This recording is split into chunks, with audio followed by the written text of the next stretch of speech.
Siapa raja yang bermimpi? Raja yang bermimpi siapa? Raja Yaman. Hah? Man malikul Yaman? Alladhi ra'a fil manam ru'ya muzi', mimpi yang menakutkan. Hah? Gak ada yang ingat? Satu pun gak ada yang ingat. Ajib. Namanya Rabi'ah ibn Nasr. Man? Rabi'ah ibn Nasr. Baik, ketika dia bermimpi dan ingin ditafsirkan mimpinya, dan dia kumpulkan semua tukang tafsir mimpi dan berbagai macam tukang-tukang sihir, tapi dia nggak mau menceritakan mimpinya. Tebak mimpiku, kemudian tafsirkan. Siapa yang mampu dan siapa yang bisa? Hanya 2 orang. Siapa saja? Naam. Man?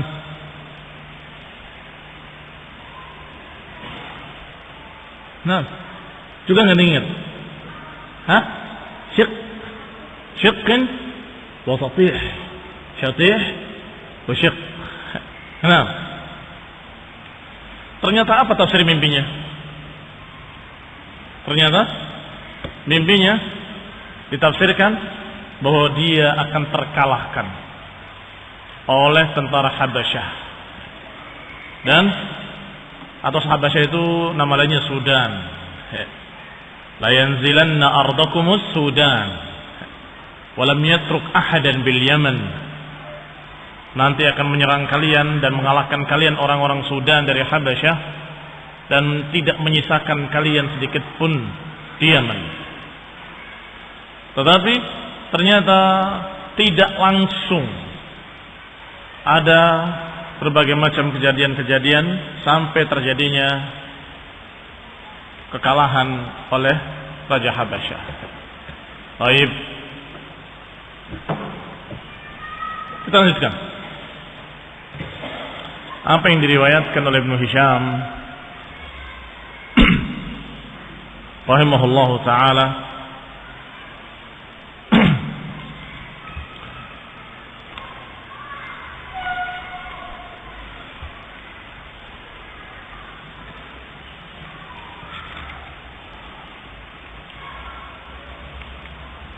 yang beliau ambil, beliau ringkas dari sirah Ibnu Ishaq.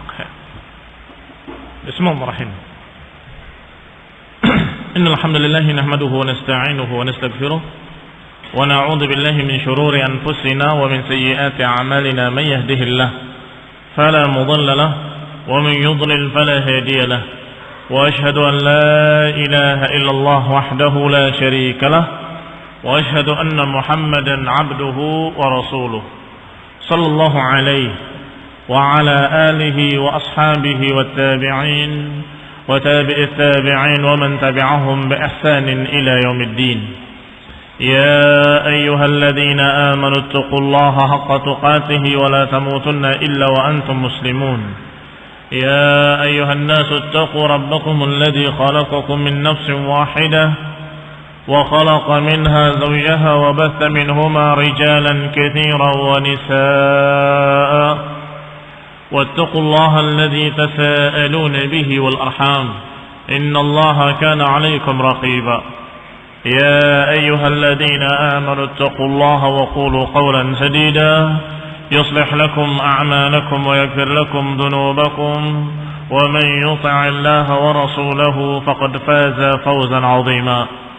أما بعد فإن خير الحديث كتاب الله وخير الهدي هدي محمد صلى الله عليه وعلى آله وسلم وشر الأمور محدثاتها فإن كل محدثة بدعة وكل بدعة ضلالة وكل ضلالة في النار. Ikhwani fid din, a'azakumullah. Kita lanjutkan riwayat Ibnu Hisham dari Ibnu Ishaq radhiyallahu taala anhuma rahimahullah, semoga Allah merahmati keduanya, yaitu pasal berikutnya tentang istila'u Abi Karib Tubban As'ad ala Malikil Yaman. Yang berikutnya yang dikisahkan adalah bagaimana kekuasaan Yaman diambil dan dikuasai oleh seorang yang julukannya Abi Karib, namanya Tubban As'ad.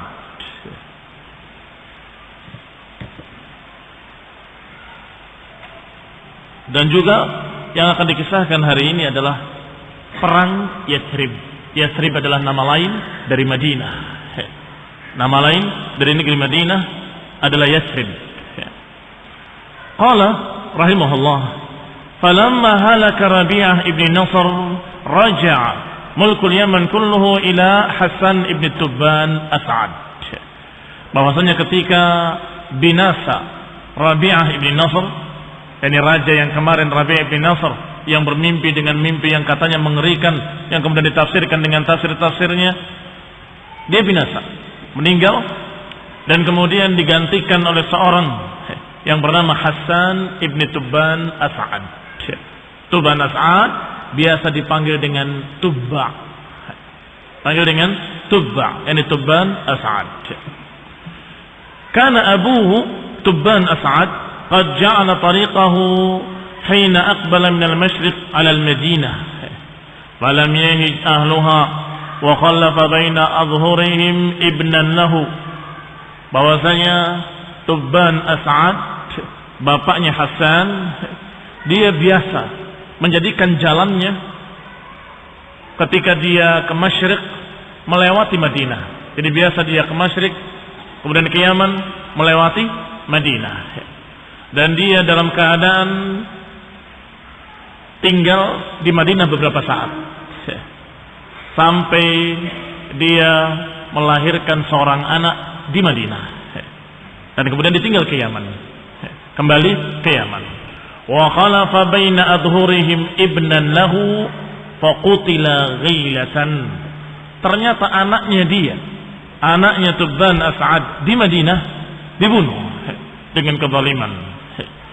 Faqadimaha maratan ukhra, maka setelah dia sampai ke Yaman kembali lagi ke Madinah.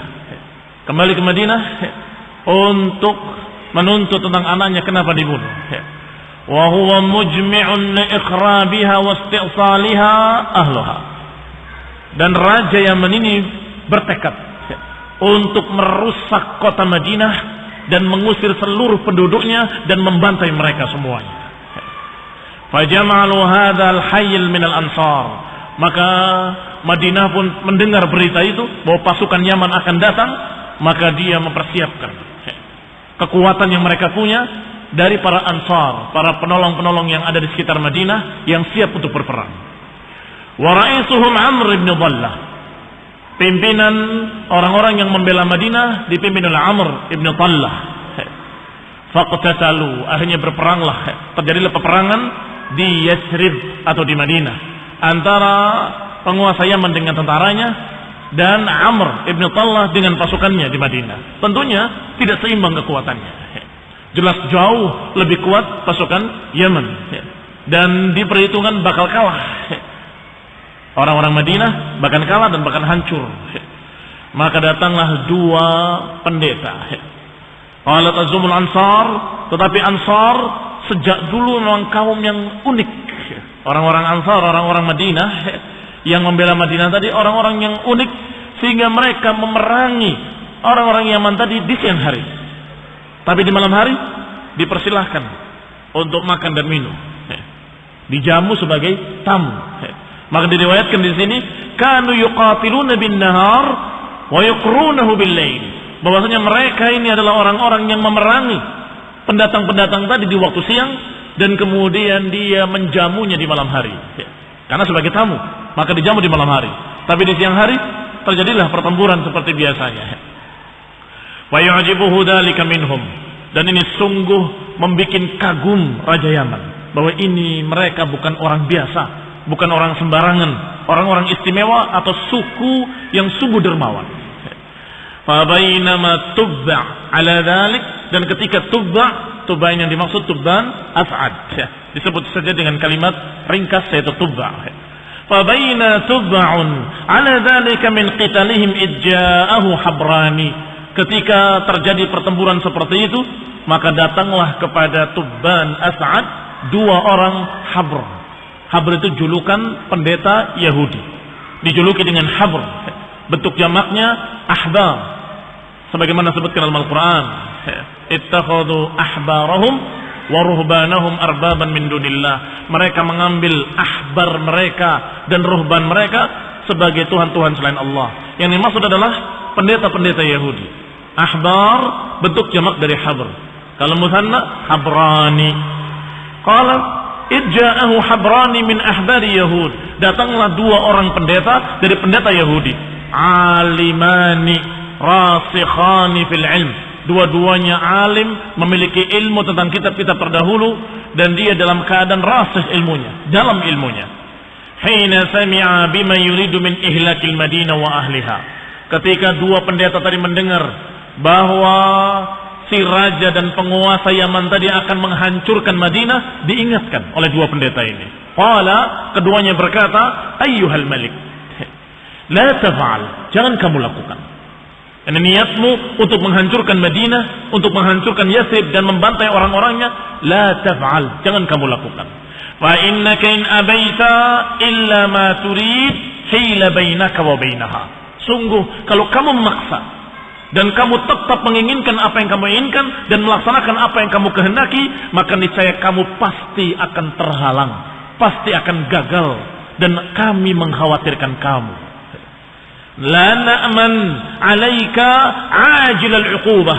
Aku khawatir engkau akan ditimpa balasan dari Allah, dari penguasa langit dan bumi. Faqala lahuma, maka berkata Tubba kepada kedua pendeta tadi, lima dzalik, kenapa demikian? Kenapa kalau aku menyerang mereka aku akan mendapatkan balasan dan aku akan begini akan begitu? Qala, keduanya berkata, hiya muhajira nabiyyin yakhruju min hadzal haram, min hayyil haram. Ini adalah tempat hijrahnya nabi yang akan muncul dari arah haram. Dua pendeta ini tahu bahwa akan datang seorang nabi dari haram dan hijrahnya nanti ke Madinah. Maka negeri ini gak akan bisa kamu hancurkan, karena Allah sudah persiapkan negeri ini untuk tempat hijrahnya seorang nabi. Lihat, ini bukti bahwa pendeta-pendeta Yahudi dan mereka sudah mengetahui akan datangnya nanti seorang nabi, dan tahu pula bahwa nabi akan hijrah ke negeri Madinah. Qala, akan keluar seorang nabi min hadzal haram, dari negeri haram, dari kalangan Quraisy, di akhir zaman takunu darahu wa qararahu, dan negeri ini akan menjadi tempat tinggalnya dan tempat menetapnya. Fatanaha an dzalik, maka raja tadi, penguasa Yaman tadi urung, tidak jadi untuk menghancurkan Madinah. Ra'a anna lahuma ilman, karena melihat dua pendeta tadi sepertinya benar-benar memiliki ilmu dan sepertinya meyakinkan. Wa ajabahu ma sami'ahu, dan sungguh mengagumkan si raja tadi apa yang dikatakan oleh dua pendeta tadi, bahwa ini pendeta bukan orang biasa, sepertinya punya ilmu. Fansarafa 'anil Madinah wattaba'ahuma 'ala dinihima, maka tidak jadi melakukan peperangan, akhirnya dia justru ikut agamanya dua pendeta tadi. Berarti sekarang beragama apa? Yahud. Yang tadinya musyrikin menjadi seorang Yahudi, mengikuti dan percaya dengan berita-beritanya dua pendeta tadi. Wa kana Tubba'un wa qaumuhu ashabu awthanin ya'budunaha, dan kaum Tubba' adalah orang-orang yang menyembah berhala, yang mereka tidak memiliki agama apapun kecuali menyembah batu-batu dan menyembah pohon-pohon. Maka ketika raja yang mendengar seperti itu, masuk di kepalanya, mulai dia percaya dengan apa yang dikatakan oleh orang-orang Yahudi. Maka berangkatlah ke Mekah. Wahiyya tariquhu ilal Yaman, dan Mekah pun merupakan jalan dia ke Yaman. Kalau lihat di peta, bahwasanya Syam di atas, Masyriq juga di atas, sedangkan Yaman paling bawah. Dan di antara Syam dengan Yaman adalah Madinah dan Mekah. Sehingga kalau seorang berjalan dari Yaman ke Syam, mesti dia akan melewati Madinah dan akan melewati Mekah. Hatta idza kana baina Usfan wa Amaj, ketika dalam perjalanan melewati desa di antara dua desa Uswan dengan Amaj. di dekat Mekah. Tiba-tiba didatangi oleh beberapa orang dari kalangan Bani Hudayl, suku Hudayl Ibni Mudrikah. Mereka berkata, ayyuhal malik, wahai tuan raja, sesungguhnya kami ingin menunjukkan kepada kamu perbendaharaan harta yang sangat banyak, yang aghfalathul muluk, yang dilalaikan oleh sekian para raja-raja. Fihi lu'lu wal zabarjad wal yaqut wal dhahab wal fiddah. Di dalamnya ada mutiara-mutiara, batu permata, emas, perak, di dalamnya semuanya. Dan para raja-raja yang lain aghfalathu, mereka melalaikan tempat tersebut. Aku ingatkan engkau tentang perbendaharaan itu agar engkau yang mengambilnya. Qalu bala, tentu kami ingin mengambil perbendaharaan itu. Di mana? Maka kata suku tadi, kata orang-orang Hudayl, baitun bi Makkah, satu rumah di Mekah yang diibadahi oleh penduduk Mekah. Yusalluna indahu, mereka salat di sana, mereka menghadap kepadanya, mereka tawaf di sekitarnya. Apa yang dimaksud? Perbendaharaan yang ada di dalam Ka'bah. Karena mereka kaum jahiliyah, biasa mereka kalau yang namanya sedekah bukan diberikan pada fuqara masakin, tapi mereka lemparkan ke Ka'bah. Mereka masukkan ke Ka'bah semuanya, sehingga tertumpuk harta di sana. Maka kaum Hudayl tadi berpikir, kalau raja ini menginginkan harta, maka niscaya dia akan menyerang Ka'bah dan akan menghancurkannya. Dan niscaya raja ini niscaya akan dilaknat oleh Allah dan akan dibinasakan seperti dibinasakannya kaum-kaum sebelumnya yang ingin merusak Ka'bah. Jadi sudah menjadi satu keyakinan masyarakat Arab bahwa siapa yang mau mengganggu atau mau merusak Ka'bah pasti akan kualat. Karena mereka waktu itu belum dengan agama, hanya dengan keyakinan yang sudah terjadi sekian kali. Setiap orang menghancurkannya mesti akan dia yang akan binasa. Qala Bani Hudayl, berkata Bani Hudayl, ada satu rumah di sana yang diibadahi oleh penduduk Mekah, yang di sana berisi perbendaharaan harta yang sangat banyak. Wa innama aradal hudaliyun halakahu bidzalik. Kata Ibn Hisham, dan sesungguhnya kaum Hudayl mengajak raja tadi untuk menghancurkan Ka'bah adalah untuk membinasakan, agar si raja ini hancur binasa. Lima arafu min halaki man aradahu minal muluki wa bagha indahu. Karena Bani Hudayl tahu setiap kaum, setiap suku, setiap raja yang ingin menghancurkan Ka'bah mesti mereka akan binasa. Falamma ajma'alahu qalu, maka ketika sudah sepakat ingin mengambil perbendaharaan di Ka'bah, ini rencananya Raja Yaman, tiba-tiba dia ingat dua pendeta yang telah mengajarinya ilmu. Arsala ila hadr ahhabraini fasalahuma an dalik. Maka diutuslah orang untuk menjemput dua pendeta tadi, panggil dua pendeta Yahudi tadi yang kemarin menasehati aku untuk jangan menghancurkan Madinah. Panggil mereka. Dipanggil. Setelah dipanggil ditanyakan. Katanya satu kelompok, satu orang atau beberapa kelompok menyatakan bahwa ada bendahara seperti ini, seperti itu. Dijawab oleh dua pendeta tadi. Qala lahu ma arada al-qawmu illa halakaka wa halaka junduk wa halaka jundik. Sungguh mereka tidak memaksudkan kecuali membinasakan engkau wahai tuan raja, dan membinasakan pasukanmu semuanya. Karena ma na'lam baitan lillahi ta'ala ittakhadahu fil ardi li nafsihi ghairahu. Karena kami tidak pernah mengetahui ada satu rumah yang Allah Subhanahu wa taala jadikan untuk dirinya di muka bumi ini kecuali Baitullah Al-Haram, Ka'bah itu. Wala in fa'alta ma da'u, kalau engkau melakukan apa yang mereka ajak, niscaya engkau akan binasa. La tahlakanna wa la yahlakanna man ma'aka jami'an, akan hancur engkau dan akan hancur pula orang-orang yang bersamamu seluruhnya. Qalu famada, kalau gitu mada ta'mur, kalau gitu apa yang kau perintahkan kepadaku? Ini apa yang kau nasihatkan kepadaku? Kata raja tadi.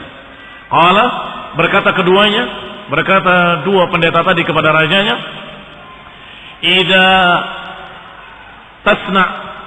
qadimta ilaih tasna' indahu ma sana'a ahluh. Kalau kamu datang ke haram, lakukanlah seperti apa yang dilakukan oleh penduduknya. Disuruh untuk beribadah seperti penduduk Mekah. Tatufu bihi wa tu'azzimuhu wa tukarrimuhu wa tahlik ra'saka indahu, engkau bertawaf mengelilinginya, engkau menghormatinya, mengagungkannya, dan engkau mencukur rambutmu di sisinya. Wa tadhillu lahu hatta takhruj min indih, dan hendaklah engkau merendah di hadapannya sampai engkau keluar dari daerah haram. Maka dikatakan oleh Tuan Raja tadi, fama yamna'ukuma antuma min dzalik. Kalau begitu apa yang menghalangi kamu berdua? Kenapa kamu berdua tidak melakukan seperti apa yang mereka lakukan? Yani jeli Tuan Raja ini nyuruh raja untuk melakukan apa yang dilakukan oleh mereka musyrikin, tetapi dia sendiri tidak melakukan. Maka ditanya, fama mana'akum min dzalik? Kalau begitu apa yang menghalangi kamu berdua untuk melakukan yang seperti itu? Qala ama wallahi, sungguh demi Allah, innahu labaitu abina Ibrahim. Memang rumah tersebut adalah rumah yang dibangun oleh nabi kami, Nabi Ibrahim dan Ismail. Wa innahu lakama akhbarna, dan sungguh rumah itu betul-betul rumah yang suci, yang mulia, seperti yang kami habarkan kepadamu. Kami tidak dusta. Tetapi penduduknya adalah orang yang menghalangi kami dari Ka'bah. Dihalangi dengan apa? Bainana bainahu bil authan. Hala bainana wa bainal Ka'bah bil authan. Mereka menghalangi kami dari Ka'bah itu dengan berhala-berhala di sekitarnya, yang jumlahnya sekian ratus. Ada 360 berhala. Nasabuha haulaha, mereka pasang di sekitarnya. Wabiddima, dan mereka tumpahkan darah di sekitarnya. Mereka kalau berkurban, mereka memancarkan darahnya di patung-patung tersebut, sehingga Ka'bah itu di sekelilingnya kotor dengan najis, dengan darah, dengan daman masfuhan, dengan berhala-berhala, sehingga kotornya hissan wa ma'nawiyan. Hissi karena ada najis, daman masfuhan, sedangkan maknawi karena ada kesyirikan, berhala-berhala. Maka itulah yang menghalangi kami untuk tidak memuliakan tempat tersebut. Wahum najasun ahlu syirik, mereka adalah orang-orang yang najis, orang-orang yang musyrik. Kalau kita tanya lagi, kenapa dua pendeta tadi tidak membersihkannya? Jawabannya, karena pendeta tadi tidak memiliki kekuasaan apapun, tidak memiliki kemampuan, nggak memiliki kekuasaan, bukan raja. Tetapi yang diajak bicara ini siapa? Raja Yaman, raja yang ketika itu paling kuat. Sehingga ketika dia mendengar seperti itu, maka dia menerima ilmu yang diajarkan oleh dua pendeta tadi. Fa'arafa nushahuma wa sidqa hadithima. Maka dia mengetahui bahwa berita ini berita hak. Faqarraba an-nafar min Hudail faqata'a aydihim. Maka dipanggil semua orang-orang Hudail yang kemarin mengajarkan untuk mengambil harta dari haram, dari Ka'bah, dipanggil semuanya dan dipotong kaki mereka dan tangan mereka bersilangan. Dibunuh semuanya. Kemudian berangkat ke Mekah. Fatafa bil baiti wa nahara indahu. Mulai dia tawaf mengelilingi Ka'bah, dan kemudian dia menyembelih, wa halaqa ra'sahu, dan mencukur rambutnya, wa aqama bi Makkah 6 ayyam. Kemudian tinggal di Mekah 6 hari. Yanhar biha lin-nasi wa yut'im ahlaha, memberi makan manusia, memberi minum manusia, wa yusqihim al-asr, bahkan membagikan madu pada mereka. Ini raja yang datang, sehingga dia dalam keadaan memiliki semua itu. Sampai raja ini bermimpi. Siapa nama rajanya? Tubban As'ad atau Tubba. Sampai bermimpi, ara annahu yaksu al-Ka'bah. Mimpi dia memberi tirai di Ka'bah. Maka dia pun betul-betul mempraktekkan apa yang dimimpikannya. Dia beri tirai di Ka'bah itu dengan khafaf, dengan kain yang tebal, yang kasar. Thumma ura an yaksu wa ahsan min dhalik. Ternyata mimpi kembali. Mimpi kalau dia memasang tirai yang lebih bagus dari tirai yang kemarin. Maka dia ganti yang kemarin kasahul mula wal wasail. Maka dia pasang tirai dari mula wal wasail. Ini kain yang halus, kain yang lembut yang ketika itu termasuk yang paling bagus. Dan dikatakan kana Tubba fima yaz'umun awwala man kasal bait. Mereka menganggap bahwa mereka lah orang pertama yang memberikan tirai Ka'bah. Orang yang pertama memberikan tirai di Ka'bah. Wa awsa bihi wulatahum min Jurhum, dan memerintahkan wali-walinya, memerintahkan anak buahnya untuk melanjutkan. Kalau rusak ganti kembali dengan tirai yang baru dan terus begitu. Demikian mereka Tubban dengan tentara-tentaranya setelah tawaf, amarahum bitathhirih, perintah untuk membersihkan Ka'bah, dibersihkan dari darah-darah yang memancar di sana atau dari najis-najis yang ada di sana. Wa alla yuqarribuhu daman wala maitan wala mi'lah, dilarang mendekatkan kepadanya darah dan juga bangkai-bangkai, dan dilarang untuk membuang ke sana kain-kain haid, kain yang dipakai untuk membersihkan najis perempuan. Wa ja'ala lahu baban wa miftahan, kemudian dibikin pintu dan dibikin kunci pada pintunya, sehingga tidak ada orang yang bisa mengambil perbendaharaan yang ada di dalamnya. Dikunci pintu dan kunci dipegang. Demikian yang dilakukan oleh raja tadi, dan mereka tidak bisa berbuat apa-apa. Musyrikin tidak bisa berbuat apa-apa karena takut terhadap raja yang memiliki sekian banyak tentara yang kuat. Tsumma kharaja minha mutawajjihan ila al-Yaman, baru setelah itu dia kembali bersama pasukannya ke Yaman. Wa man ma'ahu min junudih, dibawa serta tentaranya. Wa ma'ahu Habran, dan dua pendetanya dibawa ke Yaman. Ini Yahudiyah pertama datang ke Yaman dari dua orang ini dengan sebab Tubban As'ad. Hatta idza dakhala al-Yaman da'a qaumuhu ila ad-dukhuli fi ma dakhala fi. Setelah sampai ke Yaman, maka semua orang di Yaman diajarkan untuk masuk agama Yahudi. Fa abaw alaihi, sampai mereka menolak, dipaksa mereka juga menolak, sampai terjadilah pembicaraan dan ketegangan di antara aparat negara sendiri, apalagi di antara rakyatnya. Semuanya menolak sampai diputuskan satu keputusan. Karena lahum narun tahkumu, mereka punya api, yang api ini dijadikan sebagai hakim. Jahiliyah, zaman jahiliyah. Kata mereka, tidak bisa, kami nggak akan masuk ke dalam agama Yahudi dan kami nggak akan menerima ajaran tersebut sampai diputuskan oleh api. Maka mereka pun berkumpul di tempat api tersebut. Kanat lahum narun tahkumu bainahum fima yakhtalifuna fi. Mereka punya api yang terus dinyalakan dan tidak pernah padam, dalam keadaan mereka menghukumi setiap orang yang bertikai dengan api tersebut.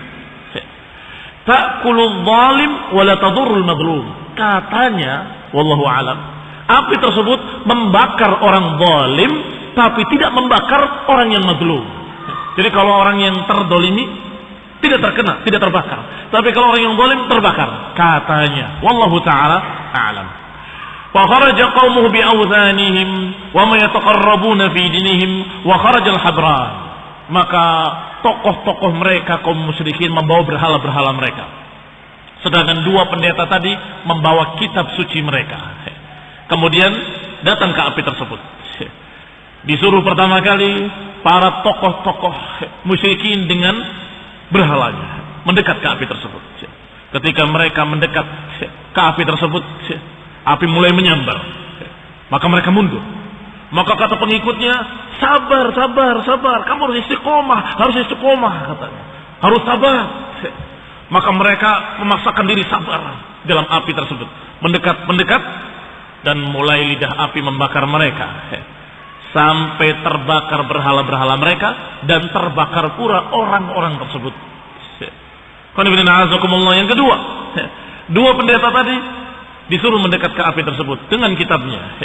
Maka mendekatlah pendeta tadi ke api tersebut.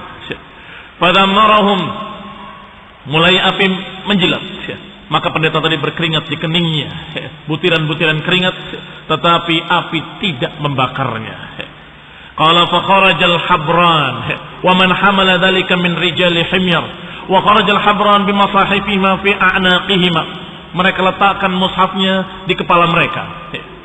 Ta'arraqa jibahuhum, mereka berkeringat di kening-kening mereka. Lam tadurruhum, tidak menjelekkan mereka, tidak merugikan mereka kecuali keringat.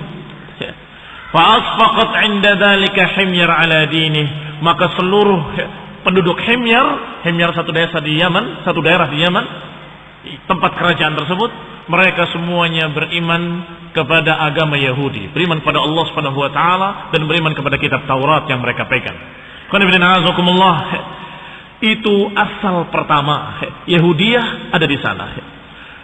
Famin hunalika an dzalika kana aslul yahudiyah bil Yaman. Itulah asal muasal munculnya Yahudi di daerah Yaman. Falamma malaka ibnuhu Hasan, itu zaman bapaknya Tuban As'ad. Maka setelah Tuban As'ad turun ke anaknya yang bernama Hasan ibni Tuban As'ad. Ternyata dia senang untuk memperluas daerah. Anaknya yang bernama Hasan ibni Tuban As'ad senang memperluas daerah sehingga berangkat dengan pasukannya dan penduduk Yaman untuk menjadi sukarelawan, untuk menjadi pasukan-pasukan yang sukarelawan menjadi tentara. An yata' bihim al-ardul arab wa ardul aajim. Aku akan menguasai negeri Arab seluruhnya dan aku akan menguasai negeri Ajam seluruhnya. Tekadnya Hasan ibn Tubban. Hatta idza kanu bi ardil bahraini, sampai sudah satu persatu desa-desa negeri-negeri Arab dikuasai oleh Hasan sampai di daerah yang dijuluki dengan daerah Bahrain. Sampai sekarang masih bernama Bahrain. Sampai di Bahrain, mulailah karihat himyar wa qabailul Yaman al-masir ma'ahu. Penduduk Yaman yang menjadi tentara dan beberapa tokoh-tokohnya, pimpinan-pimpinan batalion dan sebagainya, mulai bosan dengan cara seperti itu. Dan bisik-bisik sesama mereka. Aradur raj'ah ila biladihim wa ahlihim. Mereka semuanya ingin untuk pulang ke negeri mereka di Yaman. Ya, ini mereka tentunya rindu dengan keluarganya, anak-anaknya dan sebagainya. Maka ini mau sampai kapan kita berperang terus menerus? Kita pulang saja. Akhirnya mereka bicara, tidak mungkin bisa pulang, karena masih berkuasa Hasan dan keputusannya tidak bisa berubah. Maka cara yang dilakukan adalah mengajak bicara saudaranya Hasan yang bernama Amr ibni Tubban As'ad. Tadi Hasan ibni Tubban As'ad, ini Amr. Wahai Amr, kata mereka, uqtul akhaka Hasan numallikuka alaina. Bunuh saudaramu, niscaya kami akan menjadikan kamu raja kami dan kamu akan berkuasa dan kami akan taat kepadamu, kata tentara-tentara ini semuanya. Maka Amr merasa mendapatkan angin, bisa menjadi penguasa dengan cepat. Dia mulai akan menerima. Maka semua tadi orang-orang tentara-tentara dan orang-orang Yaman yang ikut bersamanya, mereka sepakat untuk berbaiat setia dengan Amr agar Amr membunuh Hasan. Fa'ajabahum fajtama'u ala dzalika. Maka sepakat mereka atas kesepakatan yang seperti itu, kecuali satu orang yang bernama Dzur'ain. Dzur'ain atau julukannya Dzur'ain Al-Himyari, orang Himyar juga. Fa'innahu nahahu, dia melarangnya, jangan berkhianat, jangan berkhianat. Tapi tetap saja mereka tidak bisa diganggu gugat, kami harus pulang ke Yaman. Maka syaratnya buat kamu wahai Amr, kalau kamu bisa membunuh Hasan, kamu jadi raja kami. Tapi syarat kedua, kamu harus memulangkan kami ke Yaman semuanya. Sepakat mereka, kecuali satu orang, yaitu Dzur'ain. Maka dia mendendangkan sebuah syair. Ala man yashtari sahran binaumin, sa'idun man yabitu qarira ainin, fa imma himyarun ghadarat wa khanat fa ma'adiratul ilahi lidhi ru'inin. Apa maknanya? Maknanya sungguh mereka yang membeli sahar dengan naum. Sahar itu nggak bisa tidur. Apa bahasa Indonesianya nggak bisa tidur? Tidak bisa tidur karena penyakit. Siapa yang membeli ketidak bisa tiduran dengan tidur, dikorbankan tidurnya untuk nggak bisa tidur. Sungguh berbahagia orang yang bisa tidur dengan tenang, dengan qariru ainin. Apa qariru ainin? Dengan kebahagiaan, dengan ketentraman, dengan ketenangan. Sungguh kalau himyar berkhianat, kalau himyar melanggar janji, melanggar sumpah, maka sungguh semoga maafnya ilah untuk Dzur'ain. Semoga Allah memaafkan Dzur'ain bahwa aku gak ikut-ikutan. Ditulis dalam satu kertas, dilipat, Ditutup dan stempel. Stempel itu bukan dicap, ditutup segel, tidak bisa dibuka. Diberikan kepada Amr. Sebelum kamu melakukan apa yang kamu sepakati dengan mereka, saya titip surat ini. Simpan. Titip, simpan sampai waktu, sampai aku ambil kembali, katanya gitu. Maka diambil surat tadi, disimpan oleh Amr. Thumma katabaha fi raqatin wa khatama 'alaiha. Setelah ditulis di kertas dan kemudian disegel, thumma ata biha Amran, kemudian diberikan kepada Amr, kemudian dia katakan, "Dha'li hadzal kitab 'inda." Simpanlah untukku. Aku titip kepadamu. Fa'al, maka dilakukan. Thumma qatala Amru akhahu Hassan. Maka Amr sudah mulai membunuh Hassan dan kemudian membawa pasukan itu pulang seluruhnya. Pulang sampai kembali ke Yaman. Falamma nazala Amr ibn Tubban al-Yaman muni'a minhu an-naum. Setelah sampai di Yaman semuanya, maka Amr sudah menjadi raja. Tetapi dia tidak bisa tidur, terus gelisah sepanjang malam. Bukan satu malam, sekian panjang, berapa hari, sekian lama, nggak bisa tidur. Terus dia terhalang, nggak bisa tidur. Wa sulita alaihi sahr, selalu dikuasai oleh sahr. Tidak tenang, tidak tentram. Falamma jahadahu dzalika sa'ala al-tibba. Ketika dia merasa susah, maka dia panggil seluruh para dokter-dokter. Ternyata dokter tidak sanggup mengobati. Dipanggil pula para khuzat. Khuzat adalah orang yang biasa mengobati dengan berbagai macam ilmu-ilmu yang seperti itu. Ilmu sihir, ilmu ramal, ilmu yang mereka pakai dengan khurafat. Dipanggil semua para dukun-dukun untuk mengobatinya. Al-kuhan wal-arrafin, tukang ramal, para dukun-dukun semuanya dalam keadaan dipanggil untuk mengobati tuan raja. Faqala lahu qailun minhum, maka mereka semuanya nggak bisa menjawab, nggak bisa menyembuhkan, kecuali mereka berkata, salah seorang mereka, innahu wallahi ma qatala rajulun qad akhahu aw dha rahmatin baghyan ala misli ma qatalta akhak alaih illa dhahaba naumuh.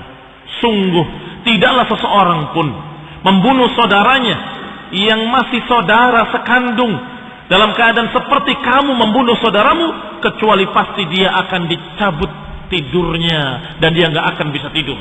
Wa sullita alaihi sahru, dan dia pasti dikuasai oleh sahar. Falamma qila lahu ja'ala yaqtul kulla man amarahu.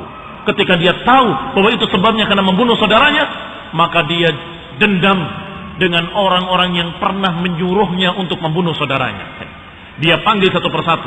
Tentunya tokoh-tokohnya, pimpinan-pimpinan pasukan, dipanggil semuanya, dibunuh satu persatu. Sampai kepada Diru'in. Karena dia termasuk tokoh tentara, dipanggil dan dibunuh juga. Maka Diru'in berkata, ama wallahi ayyuhal malik. Adapun aku, wahai tuan raja, aku punya udur dan punya alasan. Aku tidak ikut-ikutan. Dan aku punya bukti. Mana buktimu? Kata Diru'in, surat yang aku titipkan kepadamu. Maka dibukalah surat yang dititipkan kepadanya. Maka dibuka, tertulis di sana, ala man yashtari sahran binaumin. Wahai orang-orang yang lebih memilih kegelisahan daripada tidur. Ini dengan membunuh saudaranya. Sungguh berbahagia orang yang bisa tidur dengan tentram. Dan sungguh kalau orang-orang himyar berkhianat, maka semoga Allah memaafkan aku tidak ikut-ikutan. Maka selamat Diru'in dengan kertas tadi. Wahai Diru'in, kata raja, sesungguhnya engkau benar-benar memberi nasihat ketika itu, tapi aku tidak peduli. Maka selamat dia. Dan kemudian dikatakan akhrajahu faida fiyal baitan wa halaka Amr. Dan demikianlah sampai meninggalnya Amr ibni Tubban As'ad. Setelah itu kacaulah keadaan. Tidak lagi ada penguasa yang satu menguasai sekian daerah, tetapi terpecah belah wa tafarraqu. Demikian keadaan Yaman. Yang pertama waktu itu Amr Rabi'ah ibn Nasr, dan kemudian Tubban As'ad, kemudian anaknya Hassan, dan Hassan dibunuh oleh Amr. Kemudian Amr, setelah Amr wafat, atau halak. Kemudian setelah itu kacaulah negeri Yaman. Fawasaba alaihi rajulun min Himyar. Maka mulailah ada orang dari kalangan Himyar yang menguasai mereka. Padahal orang itu bukan dari turunan kerajaan, bukan dari keluarga kerajaan, bukan dari orang yang pernah mengetahui tentang kerajaan. Tapi karena dia dalam keadaan bisa berperang, menguasai titik, yaitu yang bernama Lakhni'ah. Yanufu du Shanair. Yanuf du Shanair. Ini namanya. Faqatala khiyarahum wa 'abasa bi buyuti ahli al-mamlakati minhum. Maka orang ini membunuh semua tokoh-tokoh yang ada. Jadi turunan raja semuanya dibunuh. Dan semua keluarga kerajaan dihancurkan. Dan kemudian semua perbendaharaan, harta raja atau harta kerajaan semuanya dipakai untuk hura-hura sama dia. Dipakai untuk bersenang-senang. Dan lebih mengerikan dari itu, Lakhni'ah ini memiliki penyakit yang jelek, yaitu biasa dia melakukan perbuatan kaum Lut. Dia tidak senang pada perempuan, tapi senangnya pada laki-laki. Maka dia selalu memanggil satu persatu dari orang-orang yang dianggap ganteng untuk dikerjain olehnya. Na'udzubillah, padahal hukumnya homo dibunuh, yakni dilemparkan dari bukit yang tertinggi sampai mati. Itu hukumnya homoseks.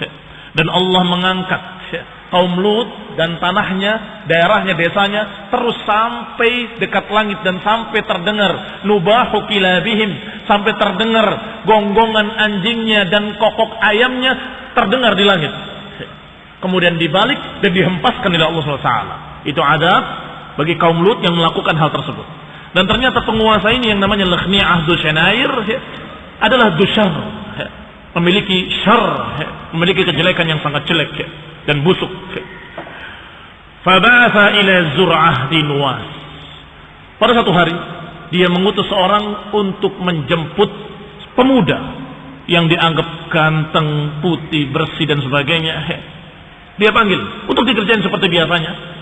Yang bernama Zur'ah di Nuwas ibni Tuban As'ad. Berarti siapa? Saudaranya Hasan dengan Amr, yang bernama Zur'ah atau julukannya Zinuwas ibni Tuban As'ad. Waktu itu ketika Amr membunuh Hasan, dia masih kecil, masih nggak dihitung sama sekali. Ketika sudah hancur kerajaan, ketika sudah dikuasai oleh orang jahat ini, orang yang zalim ini, maka dia sudah pemuda. Maka dipanggillah pemuda tadi, saudara Hasan, dalam keadaan dia tahu dipanggil mau apa. Thumma shabba ghulaman wasiman dha hayatin wa aql. Dia sudah tumbuh dewasa, sudah cerdas, memiliki akal yang sehat, dan dia tahu falamma atahu rasuluhu, ketika datang utusan Lakhni'ah, dia tahu mau apa ini. Kamu dipanggil raja. Oh iya. Dia tahu apa yang mau dilakukan. Fa akhadha sikinan. Dia ambil pisau yang tajam, tipis, kecil. Dikatakan sikinan hadidan latifan. Fa khada'ahu baina qadamihi wa na'lihi. Dia letakkan pisau tersebut di antara kakinya dan sendalnya. Berarti ketika dia pakai sendal, taruh di bawah sendal. Dia pakai sendalnya. Sehingga di tubuhnya tidak terlihat ada pisau. Sampai kemudian ketika sampai di kamarnya Lakhni'ah, sebagaimana biasanya dia kerjain setiap pemuda, maka ketika itu dia ambil pisaunya dari bawah kakinya dan dia tikamkan ke tubuhnya dan dia bunuh Lakhni'ah.